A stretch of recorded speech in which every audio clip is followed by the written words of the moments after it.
No. Is there any thought at any point that you might not be?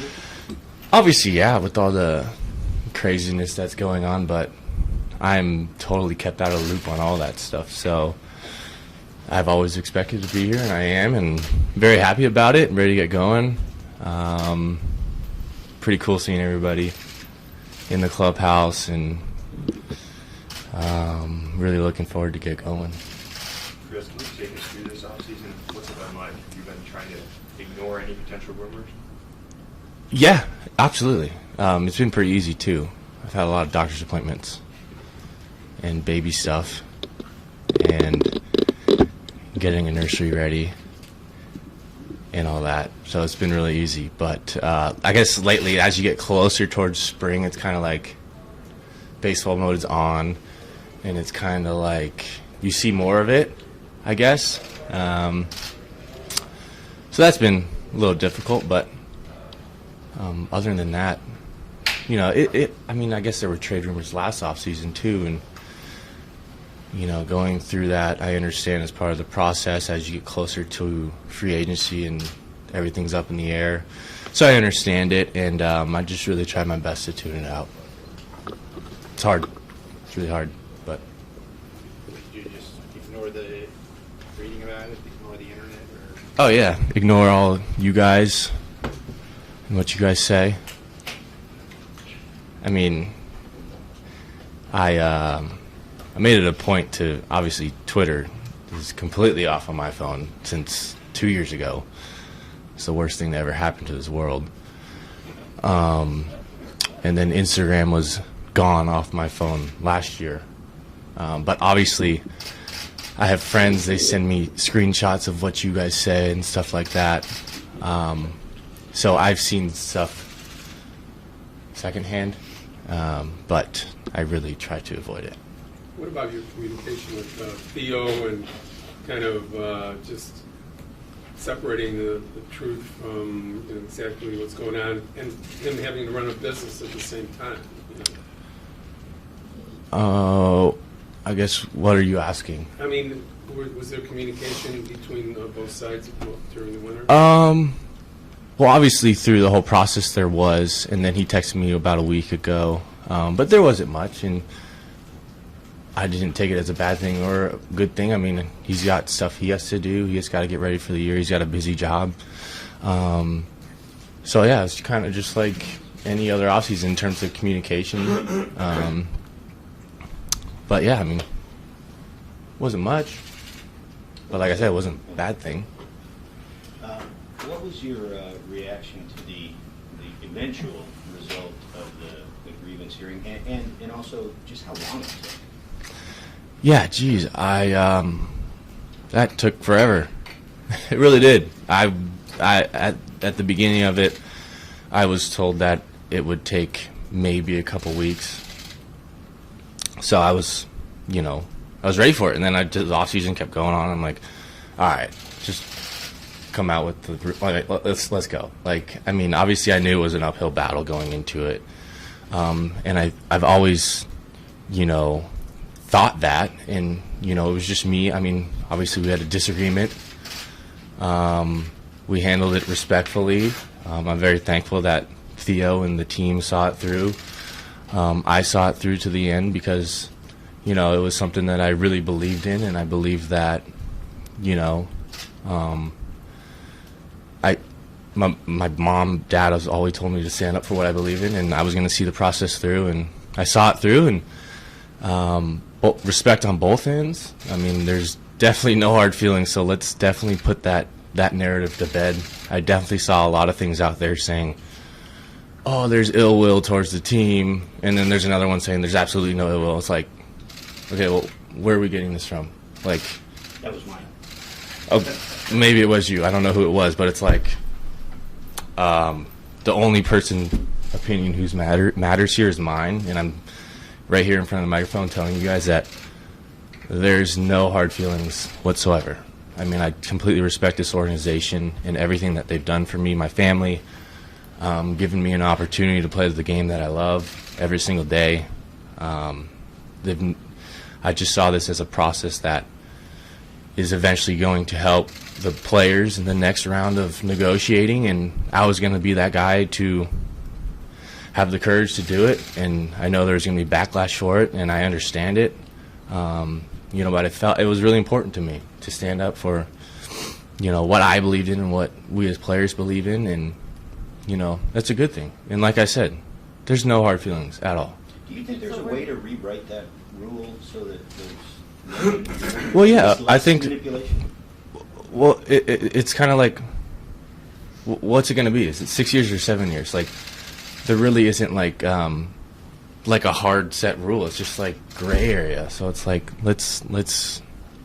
I think the next round, it's like we need to find a way to make things that are more black and white so that we don't have things like this happen. Because the team doesn't want to go through it. I mean, Theo doesn't want to have to make decisions like that and cause, I wouldn't say problems, but just like disagreements between players and front office. And I'm sure I don't want to be put in that situation either. So let's just make it black and white and make things a whole lot easier. Did you view it as putting having a grievance against the rule and the system more than the Cubs? Is that kind of what you're saying? Of course, yeah. I mean, this is a total bargaining issue, and it was just the team that was kind of, I don't know, the messenger and how it played out. So that's how I viewed it. It was never like I hate the team. I hate this. Like it's absolutely ridiculous seeing things like that, because that's not who I am as a person. That's not what I represent. I never hold grudges towards anybody. I don't believe in that in my life in general, and I'm always preaching that to my friends and family when they're in disagreements. Like, it's easy for me to get over things, move past things, because it's just life. Like, I just want to be happy, and I saw this as, look, I have one chance at my career, and I'm trying to put myself in the best possible situation, because I'm not getting any younger. I'm only getting older. And this is, if obviously it would have been great to win, but, I lost, we move on, and no hard feelings. We're playing baseball. Were you surprised by the decision? No. Disappointed? Like, what were there emotions involved in that? Yeah, I flipped over tables, and me and Theo got face to face. No, I mean, I guess maybe a little bit of emotions, because it is your career, your livelihood. You want the best. Everybody thinks everything's just going to be rosy, and that you want the best possible situation for yourself. But at the end of it, I was like, it was an uphill battle the whole way. We had a great case. I mean, probably the best one ever if you look at 2013, 2014, and the spring 2015. So, I definitely felt that responsibility to take it on and be like, I want to be the guy that, fights for this, because I believe that this is right and it's going to help us in 2 years. But I always knew it was an uphill battle, and no, I didn't flip any tables or any of that. I mean, it was very respectful from the very get-go. And like I said, I'm very thankful for the team to see it through. I saw it through. I'm thankful for the arbitrator.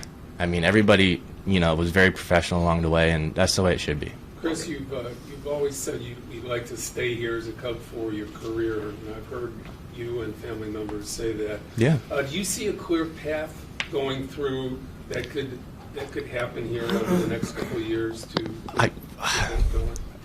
I don't even know. I mean, with all the stuff, the talk going on right now, it's like, I think I've always had the stance that, yes, I want to play here. I love the city. And it's so, I mean, the biggest thing with this the trade rumors that has disappointed me is the fact that I feel like people, not everybody, but the main reasoning behind it is that let's get rid of him now because he doesn't want to be here in 2 years. He turned down this monster extension well north of $200 million. And I'm like, well, where was that? I never saw that. I mean, it's just these rumors and sources and people just saying things, and it's like, the only thing that matters is what comes from my mouth. And never once have I said I never wanted to play here. I mean, I'm pretty sure you guys can go through all the recordings, all the interviews. I've always said I've respected everybody in this organization, everybody in the city, the fans, like, we have it so good here. And, of course, I would love to play here. Do you see a path, with the front office? Path to staying Like, here for your I don't know. I don't know their plans or whatnot, but in terms of, like, if I'm holding anything over them or they're holding anything over me, like, kind of track. yeah, I mean, there's a lot of money in this game. I mean, I think you look at the teams that want to win and want the best players, and the Cubs are definitely the top of the leaderboard there. And I want to win. We've won here before, and any message that we've ever got here is all about winning. So, of course, I want to be a part of a winning organization. Can you just talk to Theo on that and say, hey, let's get something done now? I mean, like I've said, ever since the very beginning, I'm always open to it. I'm always here to talk. It's fun to talk about stuff like that, because, like I said, it's a city that I love so much, people that I love so much, fans, teammates, everybody here that I'm so comfortable with. Like, it's like, of course you want to be here, but I don't hold those cards. I just go out there and play third base and left field and right field and center field and first base and do what I do. Does going through a process like this sort of make you more or less incentivized to follow along with the negotiations that are going to come up over the next 2 years? Absolutely. I mean, it's definitely going to be some tough negotiations, and but I think it's good for us to go through stuff like this. You identify the problems that you see, and you try to make it better. And this last round, I think we as players really took a whooping, and it's up to us to fight for things that we think are right. And definitely going through this process, I've learned a lot, and I'm definitely will be a voice in terms of speaking on my situation and just everything that I've learned along the way. And that's a good thing. Kris, what are your general thoughts? It's not just you and the rumor mill. Mookie Betts was traded, Francisco Lindor, superstars being traded for what fans perceive as just financial reasons. Yeah, I guess I feel better now that I spoke up on my situation and kind of rumors out there that I've seen about myself that just are flat out untrue. It's kind of hard because it's a fine line. Like, we're robots, baseball players. I mean, we don't really give much emotion when you guys talk to us, and I don't know why. Maybe because we have 162 games, there's a lot of talking, and it's just like, okay, let's get this over with. Like, I want to go home and eat, whatever. But I felt it important to kind of get up here and really give my feelings on certain things, and I'm glad that I'll take your questions all day and talk about this stuff. So, but in terms of like the other guys, I don't know if I can speak on their behalf, and I don't think any of us should unless you hear it right from their mouths. Well, as a guy that's involved with the union, when you do see guys like that basically get salary dumped, and guys like Lindor on the market, guys like yourself being out there, is that good? Is there anything good for the game about that? Is there anything that's not bad for the game about that? Yeah, I don't know. I think you look at the teams that are acquiring them too. It's like the Dodgers are doing all they can to win. They really want to win, and that's kind of admirable. Like, they're really going for it. They traded away a really good outfielder that really helped their team last year for maybe 1 year of Mookie Betts, which they saw as a chance to get them a World Series. And good for them. I wish more teams would kind of follow that in terms of really trying to win and go all in. But I don't know. I can't speak on behalf of the teams and stuff. I just kind of give you my opinion on what I see, and that's kind of what I see from the Dodgers is they're really trying. Kris, do you feel like the two refs were trying to win this offseason?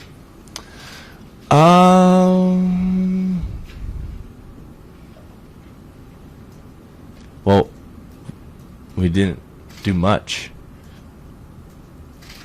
But I guess I saw some quotes the other day about what Theo had said about this year and where we're at in the tax, and he saw this coming and stuff like that. And I don't know.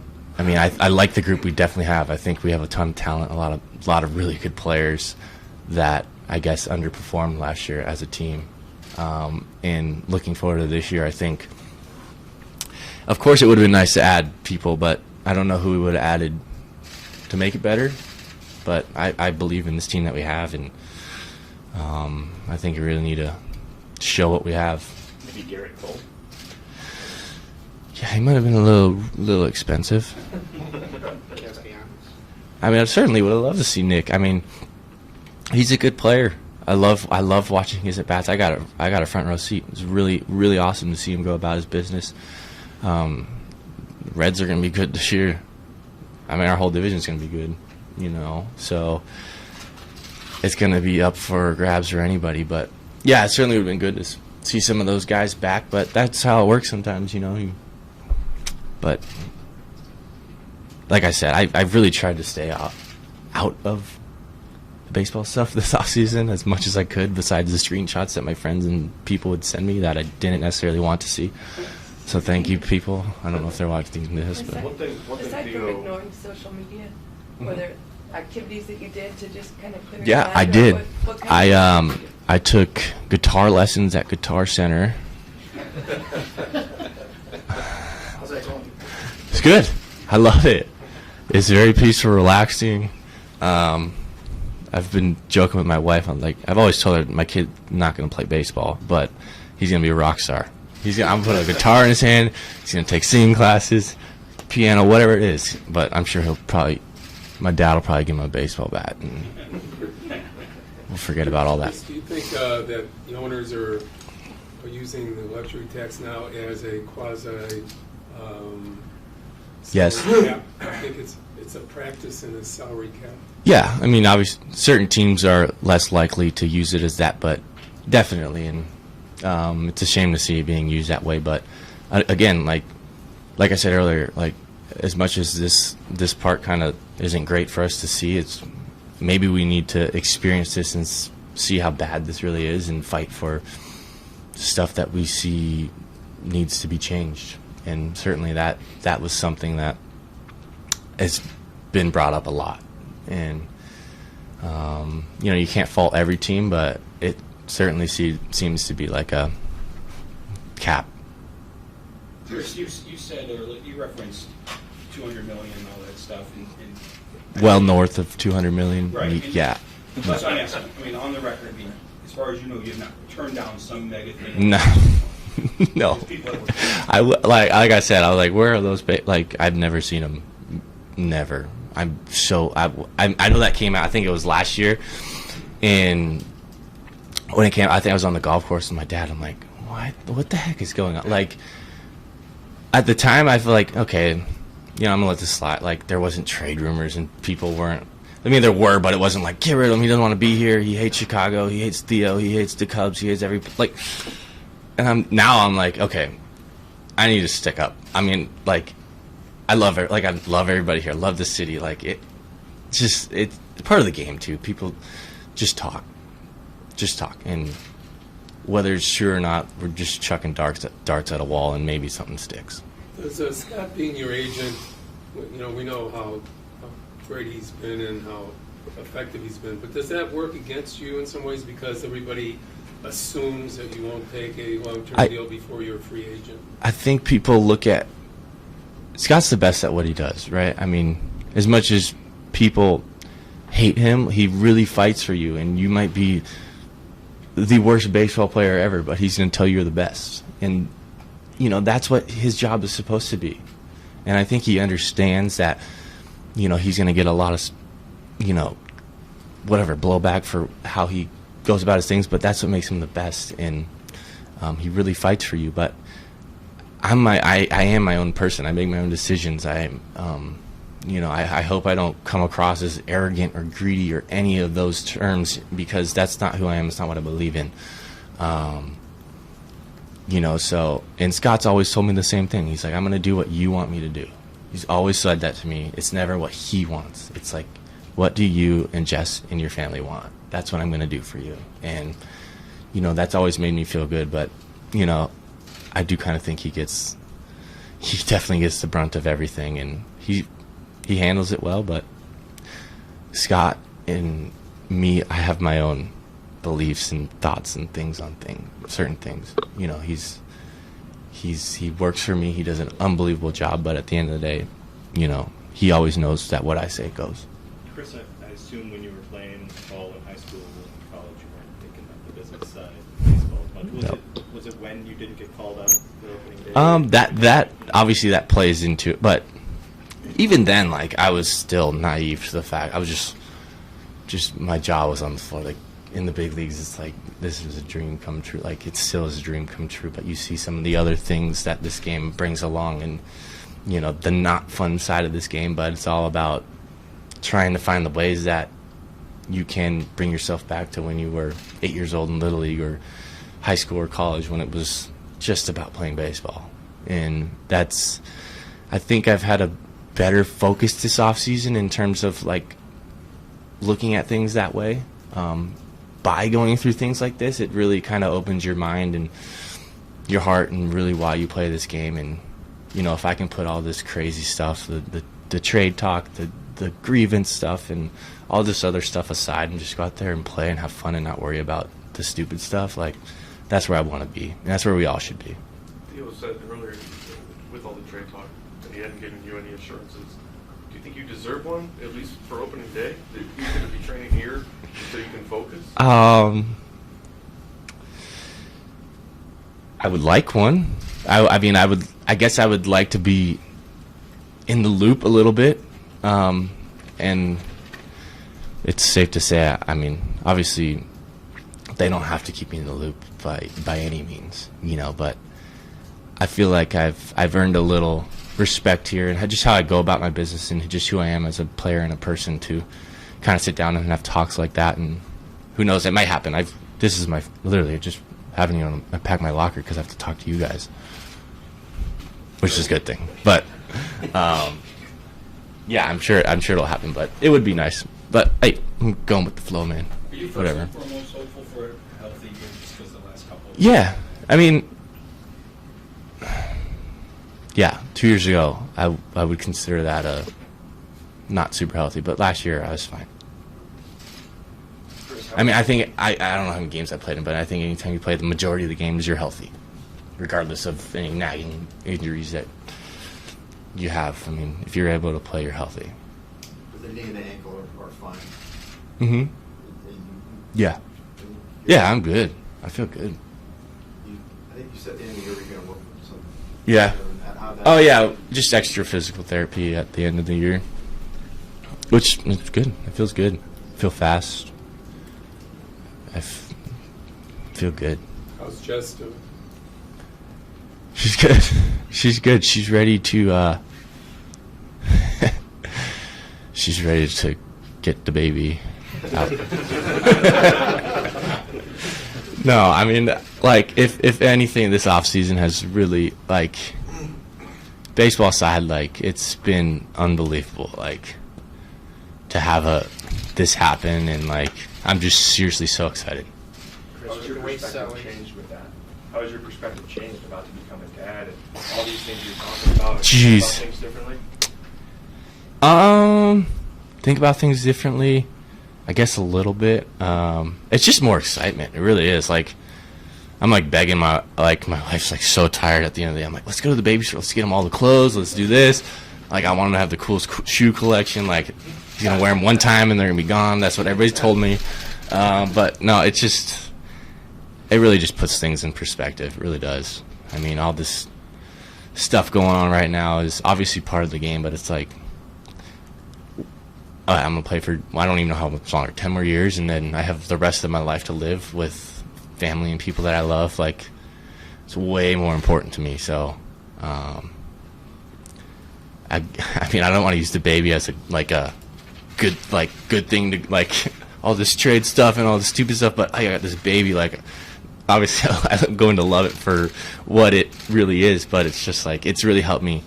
He has really helped me take my mind off things. Chris, with the way salaries are going, can the Cubs afford to keep all of you guys, you and Javi and Wilson? And I mean, there's a lot of young guys that are going to be coming up for. Yeah, I don't know. I haven't looked at the math of whatever the payroll situation is, but I know that we just got this new network for a lot of money, and the Cubs are one of the most profitable teams out there, and one of the most desirable teams. People always want to go to Wrigley Field, watch a game. They want to go to Wrigleyville and see all the bars and everything that's built up. Like, the Ricketts family, they've done a really good job in terms of just changing everything about this franchise, and there's certainly money out there. It's a very, very profitable game, and it's just a matter of, you know, if they want to. I don't know. I really don't, but it certainly would be cool. Chris, what would your numbers be if you knew what pitch was coming?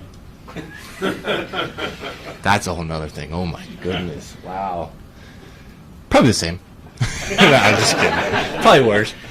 I don't like when I personally. It's when I don't like when I know the pitch is coming. But what a disgrace that was.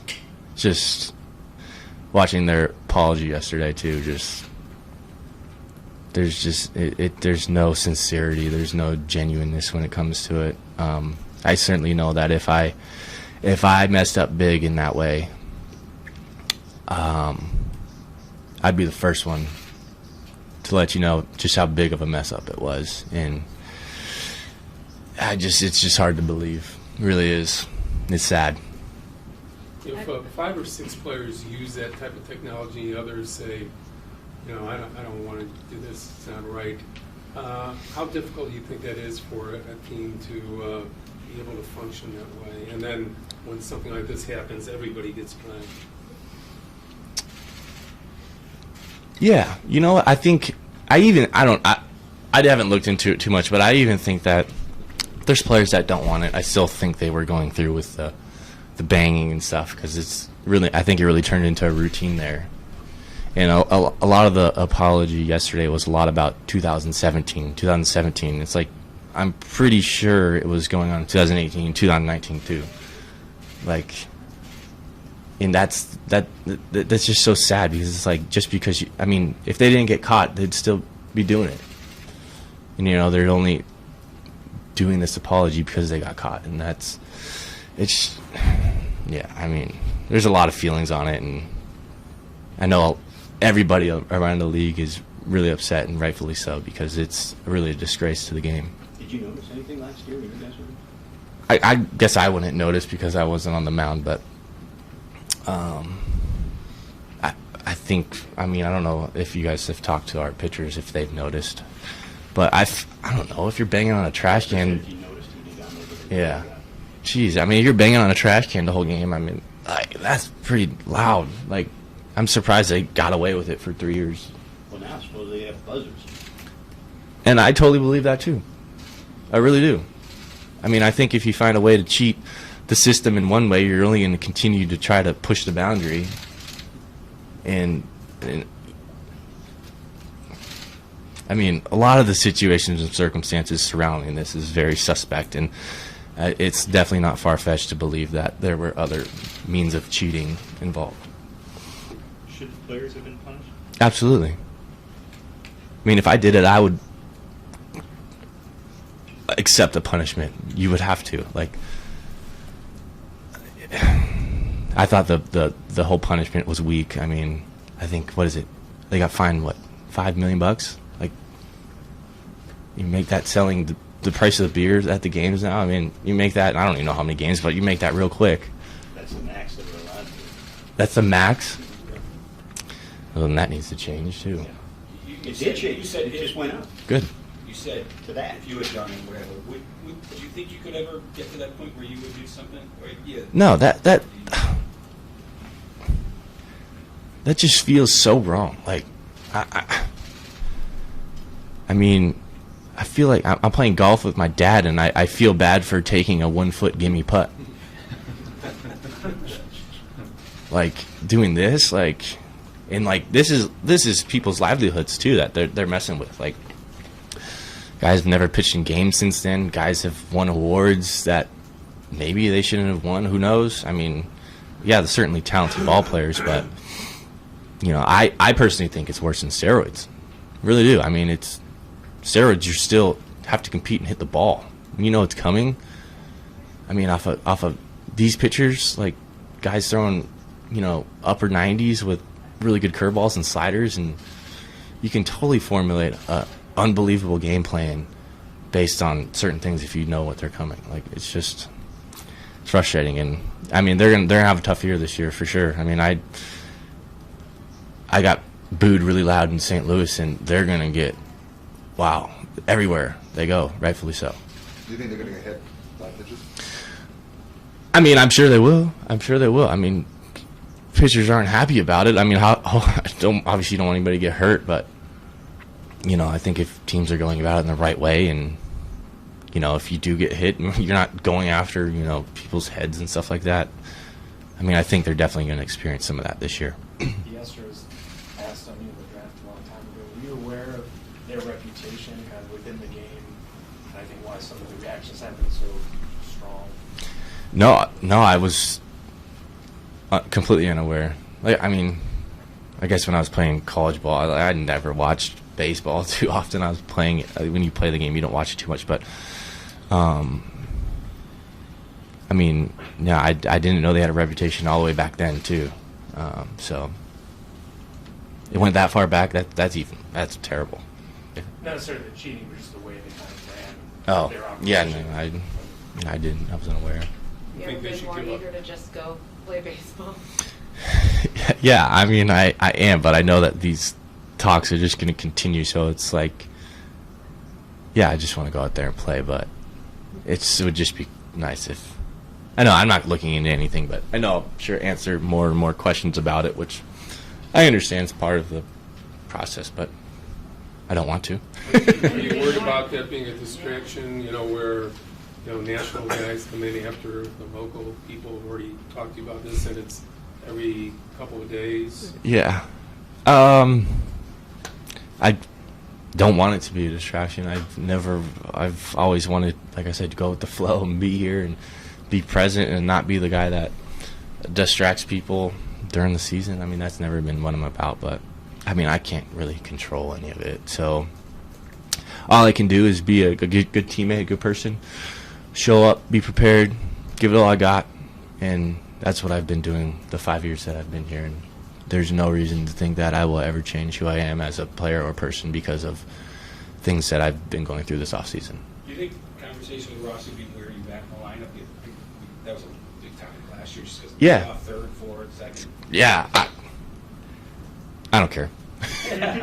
I mean, maybe I care a little bit, but I don't know. I just try not to call him coach because I texted him. I think he was texting me this offseason, and I said, like, thanks, coach. He's like, don't you ever call me coach again. All right. So he wants to be called Rossi. Kris, a lot of your teammates have talked about how you've underperformed in the last 2 years. How can Dave Ross and what he brings to the table get you guys back to that performance level that you're used to having? Yeah, I mean, it's great, though, that he played with us for 2015, 2016, so he knows the success that we did have, and he's watched from afar. I mean, not really far. He was there a lot. But, he's probably seen what we've slacked in, and I just think he has a way of communicating and way of going about his business that really gets the best out of you, the most out of you, and just a really positive person, but he knows when he gets on you, he knows when he has to do that, and I've always appreciated that from him, so I can't wait to see how he is as a manager. I always knew that he was going to be doing this one day, and I'm very excited. And obviously, all of us are sad to see Joe go, and I talked to Joe in the offseason too, and everything, just with everything that's going on with me in my life. And I'll always have a special place in my heart for Joe, but Rossi's the guy this year, and I'm super excited to watch him. Regardless of what you call him, is it going to be a little weird playing for him as he's your No, boss now? no, I've always kind of looked at him as my boss, so. But no, I mean, I think personally, I've always respected people in charge, people above me, and I'm always going to do that. And right now it's David Ross, and like I said, I'm very excited for him and the opportunity that he gets to lead this team. And it's only weird if you make it weird. He might make it weird, but I'm not. Thank you. You're welcome.